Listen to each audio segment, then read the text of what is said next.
Team India को आउ एक बड़ झटका। चैंपियन ट्रॉफी बाद पड़ी पारंती जसप्रीत बुमराह। चैंपियन ट्रॉफी पूर्व टीम इंडिया पई आसीचे एक चिंताजनक खबर, जहाकू नहीं केवल टीम इंडिया खेलाड़ी नुहे समस्त खेल प्रेमी टेंशन बढ़ाई देइछन्ते। तेबे आसंतु जानिबा से खबर कौन। भारतीय क्रिकेट टीम रो स्टार द्रुत बॉलर जसप्रीत बुमराह को नहीं एक बड़ खबर आसीछि, जहा मध्य समस्त प्रेमी को चकित कर देइछि। पिठी आघात जोगु वर्तमान से दलरू बाहर अछंती एवं चैंपियन ट्रॉफी रे तांकर खेलिबा उपरे मध्य प्रश्न उठिछि। भारत ऑस्ट्रेलिया सीरीज रो पंचम टेस्ट समझरे से आहत होइथिले।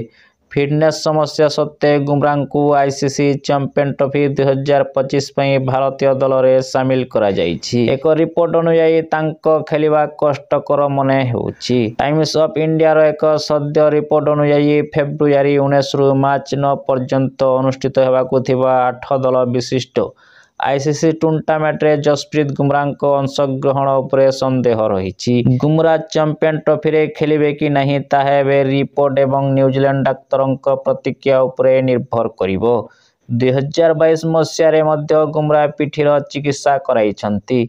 तांकु 2022 मसीह रे ऑस्ट्रेलिया रो अनुष्ठित आईसीसी टी20 विश्वकप रु मध्य बाद देबाकू पड़िथिला। रिपोर्ट अनुसार बुमराह को ठीक समय रे फिट हेबार संभावना बहुत कम थिबारु बीसीसीआई तांको पई एक बैकअप योजना करूछि।